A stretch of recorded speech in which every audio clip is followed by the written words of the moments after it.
That's the goal, though, to not be in constant crisis. Like, yes. And you, even if you feel like life is swell, like I feel like life is pretty swell right now, but like, that's not the point. Like, yeah, that's the point, but like, keep it going. Like there's always little facets of you that like you can talk about, and things you don't even know you need to talk about with your therapist that they just have a way of getting out of you over time, but it does take time.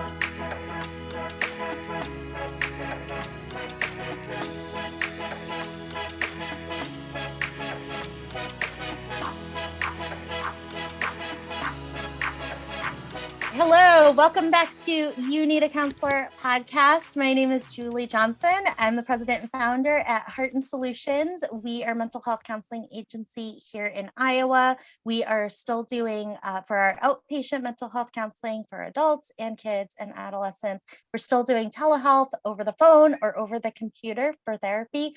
So no matter where you are in the state, you can give us a call for therapy. I'm Chrissa Hunt. I am the Vice President in charge of the BHIS department at Heart and Solutions. So BHIS stands for Behavioral Health Intervention Services. And that is a program where we go in home and work with children 4 through 18 on different behavioral skills with the child and their family. We can also see them on telehealth, like Julie was just talking about, or in our office or in school as well. And this is our podcast, You Need a Counselor. So we are designed for people curious about counseling, but have barriers keeping them from experiencing the benefits of counseling. Our mission is to share stories about counseling, good, bad, and indifferent, and spread the message that everyone can benefit from mental health and behavioral health counseling services. So we post on Sunday nights at 5 p.m. Central. So batch up whatever task you hate doing. Lately for me, it's been the treadmill. I do not want to, I just don't want to do it. But if I have the podcast on, it at least kills like 40 minutes or 45 minutes of that horrible task. So meal prepping or putting away your laundry for the week, getting all your stuff set up for the week. And that gives you your entire week to get scheduled with your counselor if you haven't seen them in a while, or to get connected with a counselor in your area. Okay, so today we have a special guest with us. We've got Kaytlin Ahn with us. Kaytlin is a behavioral health intervention counselor here at Heart and Solutions. She is currently serving Newton, Marshalltown, and Grundy Center. And she's one of 2 Kaytlins we have here. So if you call in and you say, oh, I heard the podcast, we want to get started with services with Kaytlin, you got to say, we need to get started with services with Kaytlin A with a K, okay? If you say Kaytlin A with a K, we will know who you're talking about. So we're really excited to have Kaytlin here with us to share about doing behavioral health counseling, and then also to share about her own experiences in counseling. So welcome, Kaytlin. Thanks for being here. Yeah, I'm excited. Hello. So, goodness. Okay. So you grew up in Newton, Iowa. And for those listening not from Iowa, Newton is known for the drive-in movie theater. True. And is that it? Yeah, that is correct. And they're always like, oh, the one with the Iowa Speedway. Oh, yeah. That's about it. Okay. So Newton, Iowa, and now you had moved to a different part of Iowa, and now you're back home in the Newton area. So really, really cool. Kaytlin started doing BHIS in another part of the state with us, and then moved back home to the Newton area, and is still able to continue to see clients in Newton and then Marshalltown area. So really, really cool. So Kaytlin, you've worked with people of all ages. Right. What got you into wanting to be in the helping profession and wanting to study psychology? Well, honestly, I couldn't find anything else I liked. Like, I literally, like, picking a major, there was not even one other one that interests me remotely, to be honest. And like, I worked as a direct support professional for Medicaid clients that are older, like, and kind of have disabilities that they need assistance with just doing daily tasks. And then I started up here at University of Northern Iowa, and I was going to be majoring or mastering in post-secondary education student affairs. And I said, yeah, this is not filling my cup. Like, this is not helping the type of help that I like. Yeah, you're helping as a like college kid, but I decided I was like, I mean, when I was younger, I said the one demographic of people I don't want to work with is kids, and I love it. Like, I'm not even kidding. I really do. And I never thought that. I don't know why I thought that, but I just think that the help that I have to offer my best self is kind of doing what I'm doing. That's hilarious. So I had a big downfall before I got here, but here we are. You figured it out. Yeah, eventually. So you had kind of thought like, I want to help people, but I don't want to work with kids. I'll work with any other age, but not kids. Right. And that's so ironic.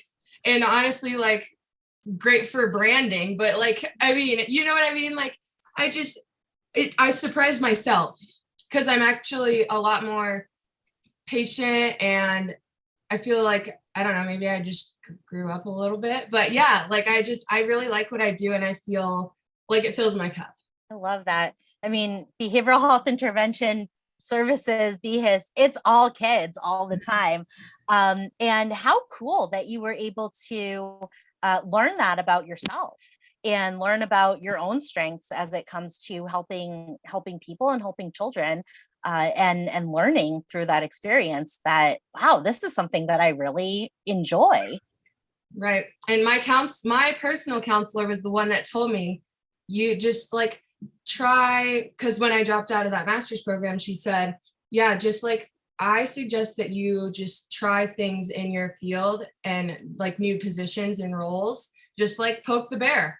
And I mean, I didn't expect it to be like, first of all, I expected it to be like harder to find positions just because of like more rural Iowa places, just the lack of accessibility. But no, she's the one that, I mean, You Need a Counselor podcast. She really helped, like, that little piece of advice really stuck with me. Like, just go out there, put masters on hold, and just figure it out.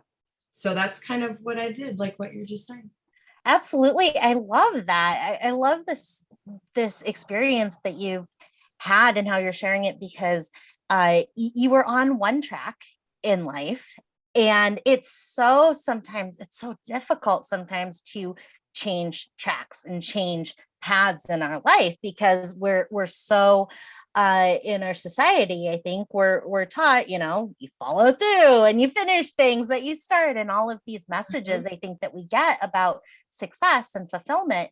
And what you're identifying is that you realized you were not on a track you wanted to be on, and you said, all of that stuff the society says to me is not as important as me finding fulfillment in what I'm doing.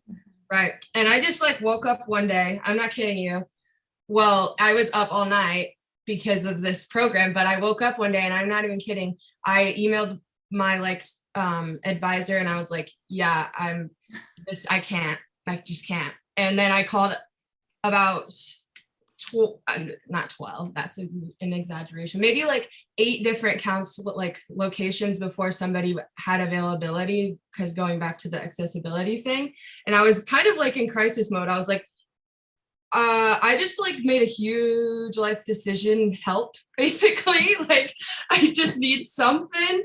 So yeah, women's clinic, they got me in, and honestly, it was probably one of the best things I did. I was, like you said, I was embarrassed that I dropped out, telling family. I was like, why, like, I'm not going to Christmas, because everybody's like, oh, how's school going? How's boyfriend? Like whatever question they bring up. So I'm like, I was super embarrassed, and now I'm like, absolutely, I did that, and I do not regret it one bit. I mean, it's going against the grain in a way, but it's going in tune with who you are and who you were discovering that you are. And, in so many situations, just like thinking, oh, I don't want to work with kids, and then experiencing it and going, oh yeah, I do.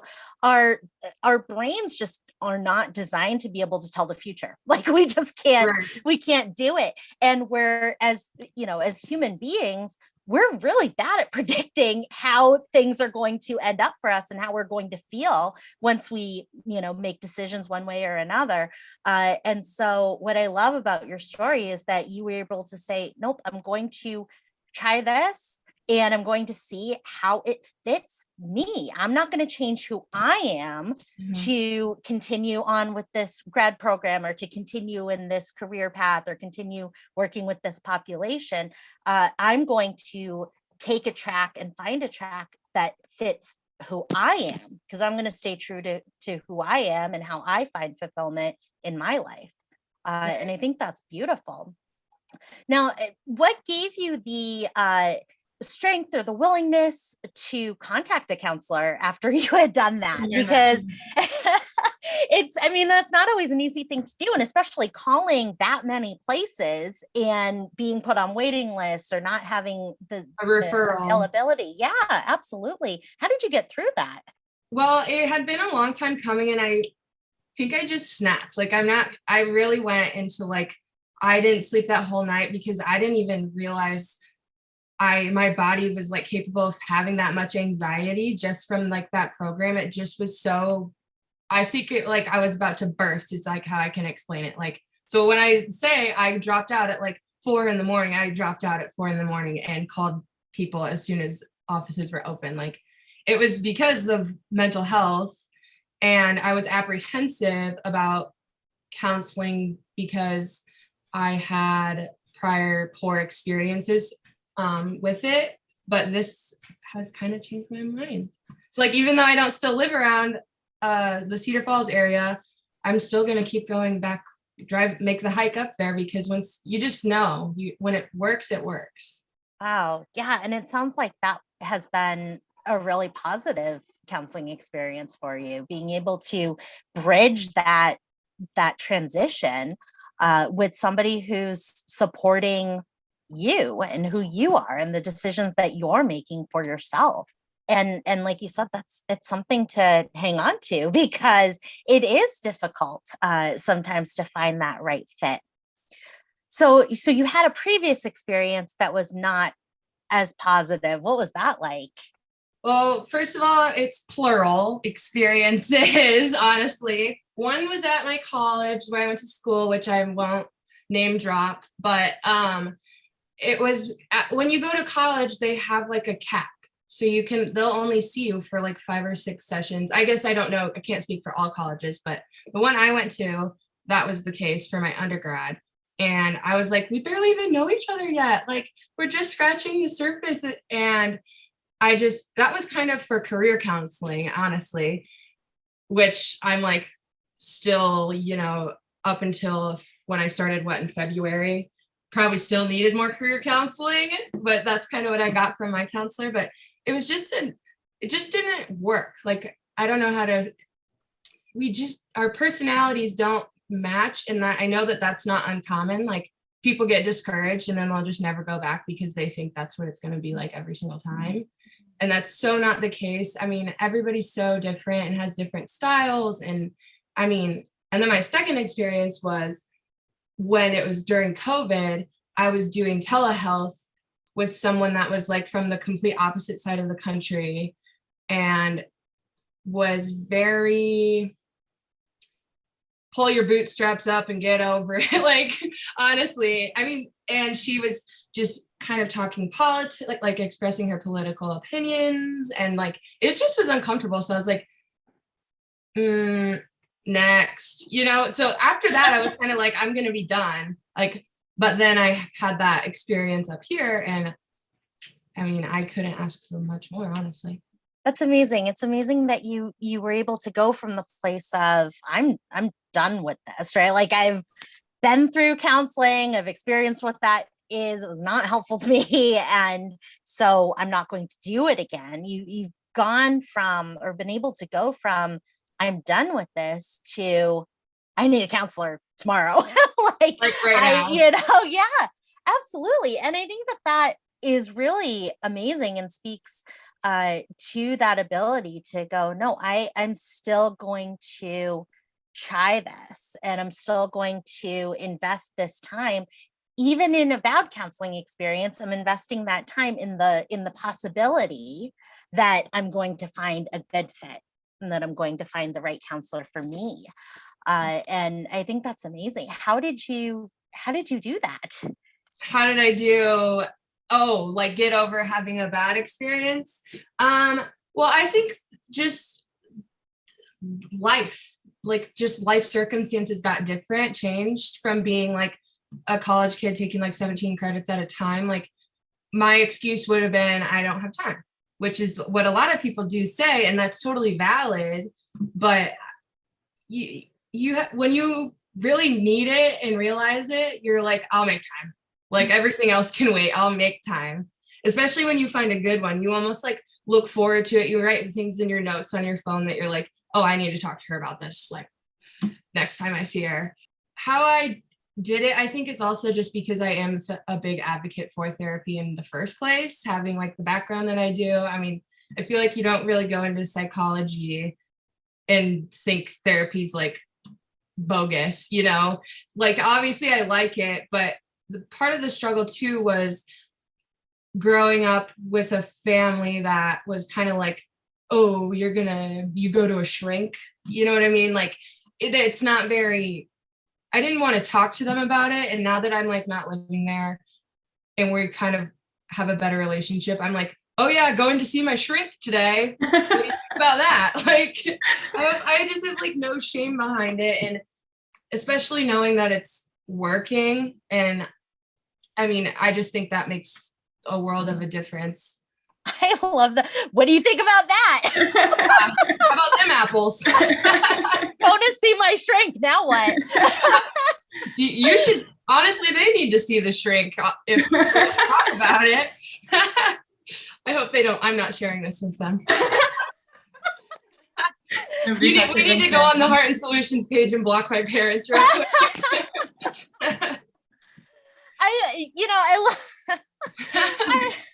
I love it though, because it, like you said, no shame, right? Like you're like, this is good for me. This is working for me. This is something that is helping me. Like, why would I feel shame or why would I feel embarrassed about it? But it is so tempting, you know, the way that we grow up, the way that we first heard about counselors, right? The way that we have heard people talk about people who have gone to counseling or talking about, you know, therapy in general. It is so tempting to hold on to those same beliefs, you know, from childhood or even if we don't agree with them, to like you said, to avoid the conversations, you know, and what amazing role modeling and advocacy that you're like, nope, I go to therapy. Like, hello, I go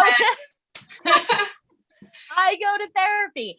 And I just think it's amazing. And especially for somebody who is in this field, who is doing counseling themselves, you know, you're not only talking the talk, but you're walking the walk and you're saying, no, I am giving counseling services. I am helping children. I am helping families, but I'm also a human being. And so I need help and support as well. Right. And I think also like, I just think that the stigma around it's also going away. I would say not going away, but like we're getting somewhere a little bit, especially post-COVID. I feel like people are, even like on the other podcasts I listen to, I feel like everybody's like, oh yeah, just got back from therapy. What's up, guys? Like, I feel like it's just being more talked about, but also, I mean, the situation's a little different like here versus California with like just the amount of accessibility. And I mean, I feel strongly, if you can't tell, about like rural Iowa communities being super underserved. I mean, me and Chrissa were just talking about that with Marshalltown, like how many referrals came in when she just like put something on Facebook just in Marshalltown, because like people are in need. Absolutely. I always think about, you know, when we're sharing the message about counseling, we're in a field where you don't ever have to advertise. We just need to let people know that this is available and that this is a service that they can access, because there are so many people out there thinking,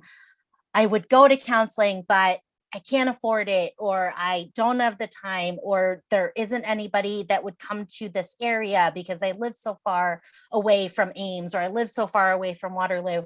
And it's one of my favorite things about BHIS and the BHIS program here in Iowa is that we will come to you, and that you don't have to leave your house for those sessions, that so many of the barriers that come with it. I mean, gosh, I have one child, she's 6, and like, that's a lot for me. Okay. So, I mean, if I had even with one kiddo, but if I had more kiddos, I mean, the idea of packing them all up in the car, even the idea of packing the one up in the car, right? And like bringing her to session every week, and then me finding childcare for her and like trying to go to my own session every week. It's just, it's a lot. And it's a lot in a time where, or in a headspace where we may be already feeling overwhelmed, and then adding all of those logistics to it can just be so overwhelming, and it can kind of cause us to go, I can't do it, it's not for me, I wish, right? And so I love BHIS for that, because it's like, nope, your other kids are also going to be able to play with Play-Doh and do all the activities we're doing and learn in this session. And it just eliminates so many of those barriers. Right. No, I totally agree. I talk about that with my clients all the time. They're like, no, we have therapy like with you guys, and then we have occupational therapy and swim lessons and all these other things. And they're like, they have multiple kids all in the same like age bracket. And they're like, I need to schedule, like we need to schedule, but it's just, they stress about it because that life just gets so busy, which I totally, like you said, you're like, I can't even hardly pack one kid up in the car on time. Exactly right. My goodness. And you talked a little bit about that barrier to counseling, that feeling of like, I don't have time, right? When you were in school and you were taking all of these extra classes and you were like, I don't have time. And that's like a time in your life where you would almost think you would need it more because of the high stakes and stress and life changes. I mean, that was one of the things that my counselor told me when I moved up here or up there was, like, you're just not adjusting. Like, I mean, it was the adjustment disorder that she told me that she thought I had, because I just wasn't adjusting well. And it showed so much, not only in my performance with school, but also just like my feelings. Like I didn't have that excitement. It just wasn't right in any way. I think you need counselors. I don't know how. I need to like start a petition to be like, unlimited sessions at colleges. People need it. I've met a lot of people and they need it. So absolutely. Well, especially with adjustments. I mean, that is a time period where you're constantly adjusting. You may have been living at home with all of your family members and siblings and parents around you, and then you're on your own, and you're expected to make a lot of really big life decisions while you're in college, and it's can be extremely overwhelming, and we are so busy during that time. So I love, you were able to kind of recognize as well, like 6 sessions, it's not enough for me to build rapport with this person. I don't know I don't trust this person yet. And I need to be able to do that in order to benefit from those sessions. Right. Yeah. You said it so well. And you said, once I knew that I was in a place where I needed that support, I made time, I said, I'm going to make time, because when we're in those time periods, it does become a priority. And what I love about it too is that you're well past that crisis phase now, right? Like you're doing this work, working with kiddos, working with families, finding that it does fill your cup, and you're still continuing consistently with that counselor, because even though we're not in crisis, the continuity of those sessions, maintaining that relationship for like all of the small things, right? That maybe something happens on a Tuesday, right? And like you said, I can write a note like, oh, I got to tell my therapist about that, right? Or I need to talk to her. But but it might not be something that I might say, oh, I'm going to start counseling, right, to be able to process that. And so what I love about the example that you're setting is that you're not in a crisis situation now like you were when you started, but you're also not saying, well, I'm not in a crisis anymore, I don't need a therapist. That's the goal, though, to not be in constant crisis. Like, yes. And you, even if you feel like life is swell, like I feel like life is pretty swell right now, but like, that's not the point. Like, yeah, that's the point, but like, keep it going. Like there's always little facets of you that like you can talk about, and things you don't even know you need to talk about with your therapist, that they just have a way of getting out of you over time, but it does take time. And I think that's really hard for people. Like I learned in school, maybe you guys knew this, but like the average time somebody goes to counseling is one session. And they actually do report that they feel better. But I think that's the crisis portion. Like they go there, they're like, I got it all out. Like somebody validated how I was feeling, which is great, but like, let's keep going. If like we have a good thing going. Mm-hmm. And I think people would make a lot more time if they would have more time had they thought about that. Like we make time for the things that we find important. That's just how it is. Yeah. Absolutely. And it's preventative, continuing that relationship with that counselor, right? If we continue that relationship, we're going to have less frequent and the intensity of those crises can be lessened. And then when we are in a crisis situation, which we all find ourselves in those situations, we're not then adding to the overload of that situation by going, now I got to call 8 counselors and try to get into somebody. Oh, right? yeah. Like we're that like, fun. already did that, been there, done that. Right? Yeah. But I also think when you are in this field, it gives you a unique perspective to be on the other end and receive counseling. Like I almost find that to be like all the things that like were terrible about high school. I'm like, I wouldn't be as funny for one if those bad things didn't happen, but for two, like I wouldn't have this hindsight to share with other people and help apparently kids now. But yeah, I mean, I just think having people that go to counseling have a perspective that maybe other people might not have or gain. And I think it makes us better counselors, honestly. So what's something that was surprising about doing BHIS, something that you learned about either yourself or about BHIS or working with families?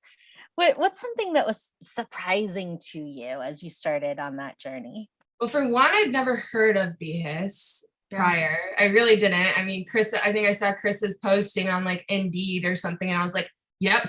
I didn't even apply to any other jobs when I really should have been applying to like 20 to knew you were going to something. But I mean, no, I'd never heard of BHIS. So this was all super new. And I think that's why it took me a hot second to pick up on it. But then when I started talking to like teacher friends and networking and stuff, they're like, oh yeah, we love BHIS. Like that we refer people to BHIS all the time. So I was like, I must have been in the dark about this because I feel like I could have done that. I mean, in college as like a part-time or something, like or when after I graduated, when I was bartending, I should have totally been doing counseling because I don't know, bartending just didn't really fill my cup either, but so I mean, that was surprising. And then also just realizing that like, hey, I'm kind of decent at working with kids. Like, I feel like I have the ways and the things, like I said, that were not so fun about growing up, that makes me like able to relate to them more. Like, I just feel like that has always given me a unique perspective. Not that I had like terrible childhood, I'm not saying that, but like just mental health struggles that never were addressed per all the reasons we just talked about. So I think that also surprised me about the kiddos part. Yeah, I mean, I also really like it more, honestly, to be honest, I like it more than I thought I was going to. And it's also less scary than I thought it was going to be, like going into new homes and stuff that I've never met. Yeah. It's working out, Julie. We're getting there. Good. This is Most good people news on the actually haven't podcast. heard of BHIS, so you're not the only one. I'm surprised that a lot of your teacher friends even have heard of it, because I know I hadn't heard of it either before I started doing it. I don't. I think we have Optime like in Newton, so Yeah. they had heard of it through there, and then obviously some friends at UN that I went to UNI for like a couple months with.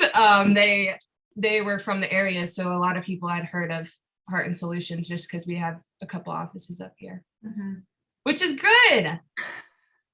Yeah, it is good. It They is must good. listen to the podcast. So I started out in BHIS in Marshalltown, and that was my first job out of school.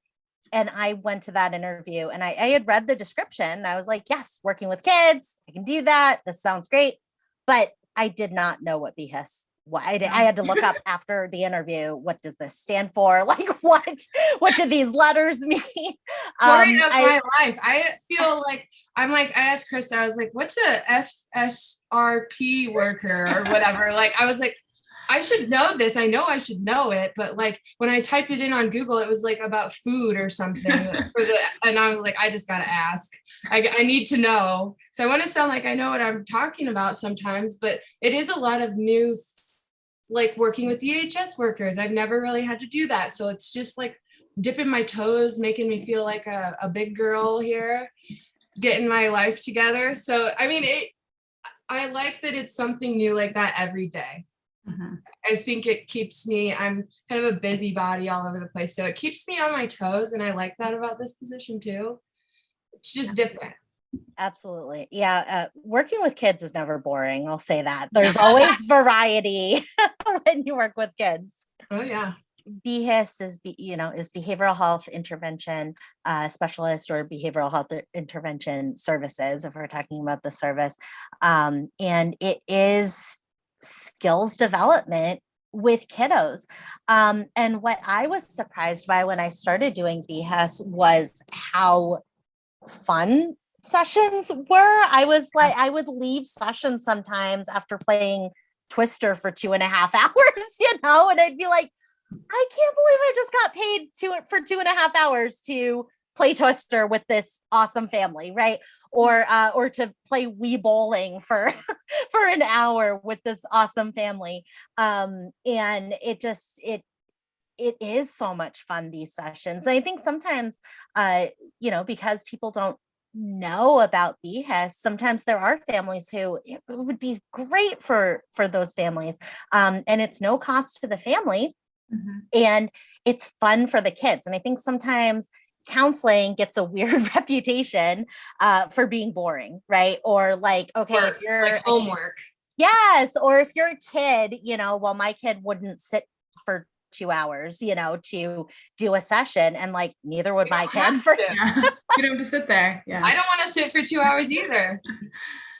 Oh, what I was gonna say is, so how I moved, I moved, and I have clients that are like an hour and a half away, and I would die for those clients. Like I have seen, like, I will keep driving that drive as often as I can, because I leave that session feeling so good, in particular with that family. Like I can see the difference that I'm making, which sometimes it takes longer than a few months, but like it's just like little things. And when the parents are like report back to you, they're like, oh yeah, like we used our tools from like our wrap or whatever, and it really helped. That's the type of thing where I'm like, yeah, I'll drive an hour and a half to see you guys, because it makes me feel good. Yeah. It's important, I mean, we can't do good services, we can't do good sessions if it doesn't light us up to help people, and so, I mean, gosh, getting to see in a child's life, I mean, we've talked in this episode a little bit about prevention, right, versus crisis management. And one of my favorite things about working with kids is that it's preventative. Even if they come to us in a crisis, they've got years and years and years of their life, even if they're 18 and about to age out of BHIS, and they're coming to us in a crisis situation. the impact of those sessions and practicing those skills and having a supportive, appropriate relationship with another adult that cares about that child is huge prevention. We don't know, in 30 years when that child is 50, what we do and those skills that we're developing at that younger age, how those are going to positively impact that child's life. And it just always just really, I light up about that too, because with kiddos, it's so preventative and they've got so much time to let that skill grow and impact their lives and their outcomes. Right. And that's the thing I forgot the first time that I was going to say, which you just reminded me of, is You're even welcome. if you're yeah, thank you. Even though if you're a kid or an adult, like, yeah, you might have like mediated that immediate crisis and then never go back. But like, what about developing the coping skills to do it on your own next time when you can't just hop right into your therapist, like on call, like that's the whole point, like how you said preventative.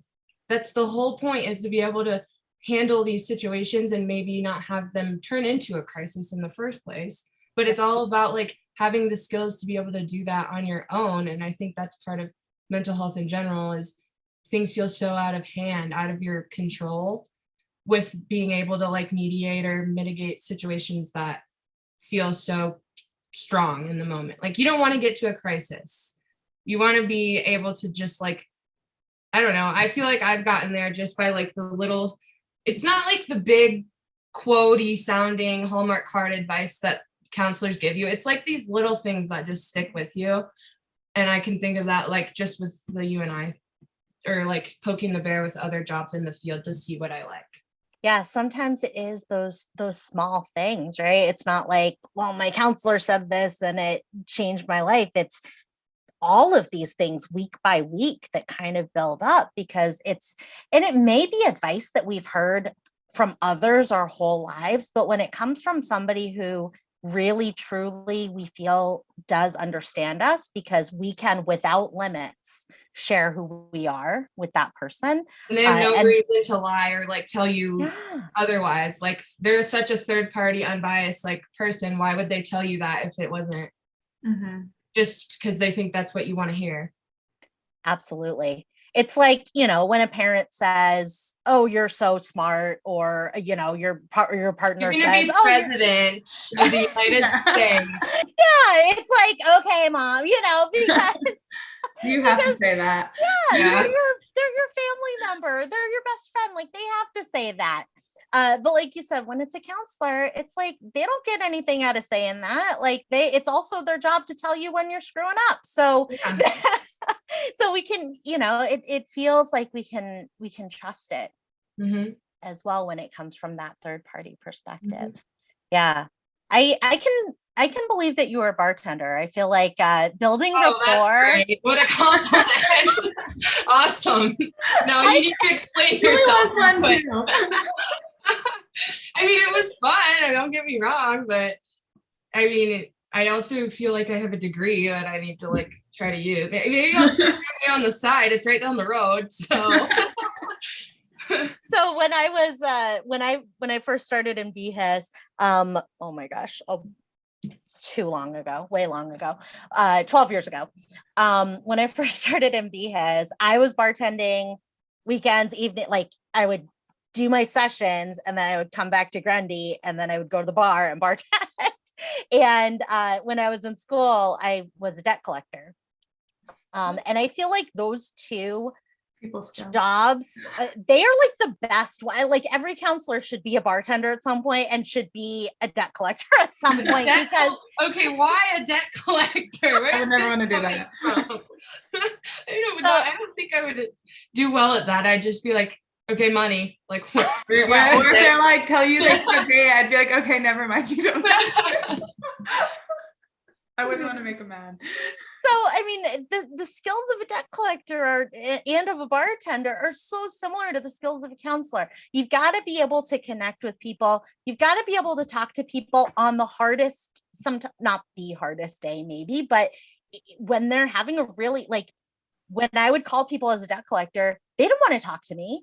Oh, Right? And so in counseling, once I started counseling, I was like, oh, now I'm talking to people and trying to build a relationship and rapport with people who are actively coming to counseling to talk to me, right? It's different. That's so But funny that you say that, because one of my reasons when I was talking to my career counselor that I was like, oh, maybe I shouldn't be going to counseling is because I felt like people do not want to come and talk to you. Like, not some people do, but like some people probably don't want to see your face. They're like moms making them, or like, I don't know, some external third party is making them be there, and like they don't want to see you. And I didn't want people to dread seeing me. That was one of my reasons. So it's funny that you say like that you and your personal experience have felt these people like they're choosing to be here. Like this is like a looking forward to time of their day. I mean, compared with talking to a debt collector, for sure. That's true. And then bartending too. I mean, oh gosh, do you need to build the skill of boundaries, right? And being able to uphold boundaries with people, right? While still connecting and still building rapport and still building relationship. But having those good boundaries in bartending, that's everything, and that's a job that really builds that skill quick. Oh, yeah. And so I always think of those two jobs that I had as, I've had a lot of other kinds of jobs, but I feel like those two really, really contributed with counseling skills. And so that's where I'm coming from with you being a bartender. I can see it. I feel like serving in high school, like being a server, also kind of in the same boat. Like, I feel like I learned so many customer service skills and people skills, and just you have to work hard and fast in high school. I told my sister, I was like, you need to be a server while you're in high school at some point, because you learn so much about good and bad about people and how to treat servers and other people in service industry stuff, and just how to talk to people and read, for lack of a better word, read the room, almost like pick up on social cues better, especially when you're younger. So yeah, same concept as bartending though. Absolutely. Yeah, absolutely. Those are all great ones, where it's that, and all of those, and hairstylists, I would say, probably have the same situation, right? Where like that skill of being able to build rapport, like that is important. Nobody wants to go get their hair done and sit there for 3 hours, right? And have it be awkward. Yeah. Well, even when you're not in the mood to talk, like nobody's in the mood to socialize, but you kind of have to, nobody's in the mood all the time to socialize, but you kind of, it teaches you that you have to, especially as a hairstylist. I mean, I've been hearing on like TikTok lately how people are like going and requesting like a silent hairstylist session, maybe so like for some peace and quiet, but that's like becoming a thing. I like that because it gives the option. Yeah. Yeah. I love that. Options. That is awesome. Wow. Well, we are running low on time. I can't believe how fast that hour went. So Kaytlin, if you could give one suggestion to somebody on the fence about starting counseling, what suggestion might you give them? I would say, just from like my own personal experience, which I feel like we barely scratched the surface on, like I have a lot of other things that I had in my mind that I wanted to talk about, but time flies when you're having fun, you know what they say. I would say, well, I had written down, what do you have to lose? But that sounds a little harsh. So I was thinking more so like, give it, if it doesn't work out the first time, like don't just give up, throw in the towel, because I mean, I feel like it almost never is right the first time, like, or it's not 100%, like I feel, and also go more than one time. Like one time might make you feel better temporarily, but to be able to do that personally, independently, and have those skills that will last for the rest of your life, just try it again. Just go again.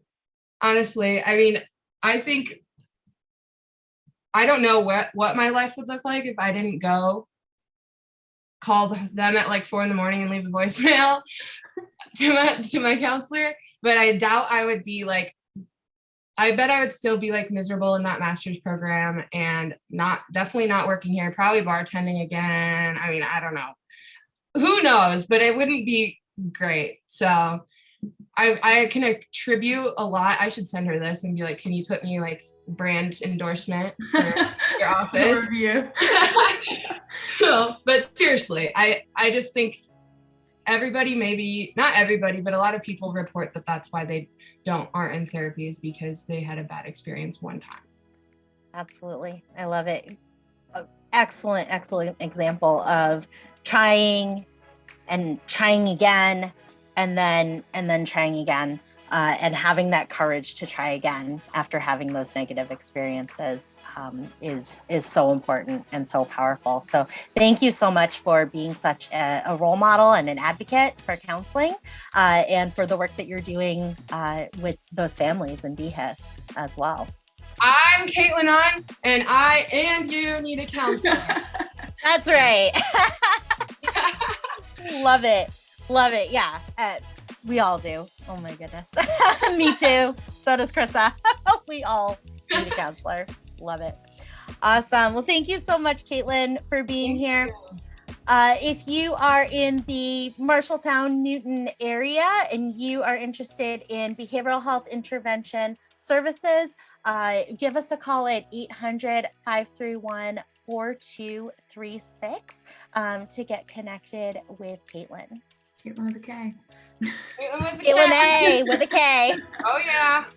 And like Julie mentioned at the beginning, we post new episodes at 5 p.m. Central every Sunday. So save up whatever task you hate doing and listen to us while you do that, whether it's laundry or running on the treadmill or meal prepping. And we can help get you started with counseling and help motivate you to call a counselor and get set up with services that week. And if you have any questions for us, you can reach out to us on Facebook at You Need a Counselor Podcast, or on our Instagram. You can send us a DM at You Need a Counselor Podcast there as well. And I'm Chrissa Hunt. And I'm Julie Johnson, and we need a counselor. And so do you. Bye. Bye.